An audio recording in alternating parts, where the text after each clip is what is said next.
In a small Zen temple surrounded by mountains, a young monk named Goto trained under the stern master Hakuin.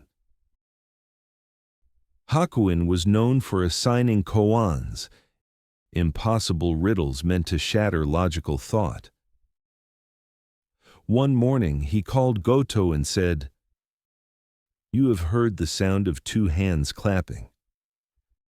Now, show me the sound of one hand." Goto bowed deeply and left the room. At first, he thought the question was absurd. How can one hand make a sound? He clapped one hand against the wall. He waved it in the air, listening for a whisper. He flicked his fingers, snapped, and even shook the branches of trees outside. But no answer came. Days became weeks. He stopped sleeping well. The riddle followed him like a shadow. While eating, he heard it. While walking, he heard it. Even in meditation, the question would rise, what is the sound of one hand? Frustrated, he went back to Hakuin and showed his gestures. The movement of wind, the rustling of leaves, the sound of his own breath. The master shook his head. "Too much sound," he said, "too much effort." Goto returned to his cell and sat through the night. He let go of every image, every thought, every trace of trying.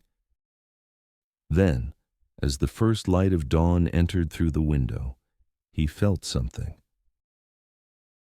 A silence so complete it vibrated through him. Not the absence of sound, but the presence of pure awareness. He rose, bowed toward the rising sun, and went back to his master. This time, he said nothing. Hakuin looked into his eyes and for the first time smiled. The sound of one hand is not a puzzle to solve. It's an awakening to experience. It points beyond what the mind can analyze. When we seek the sound, we strain the senses. When we release the seeking, the sound reveals itself. In our daily lives, we chase meaning the same way Goto chased sound. We fill every silence with music, words, plans, and distractions, believing that stillness is emptiness. But true peace is not found in adding noise. It is found in hearing what exists beneath it. The sound of one hand is the heartbeat of the present moment. It is the hum of existence itself. Before we divide it into this and that, yes and no. It's what you hear when the mind finally stops naming things. To reach it, we must first let go of the compulsion to explain. When you stop trying to grasp silence, you become silence. And in that silence, life itself becomes radiant, effortless, whole.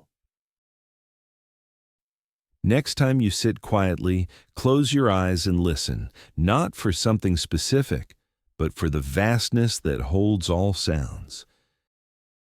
Listen until the separation between you and listening disappears. That is the sound of one hand. It's not something to find. It's something you already are.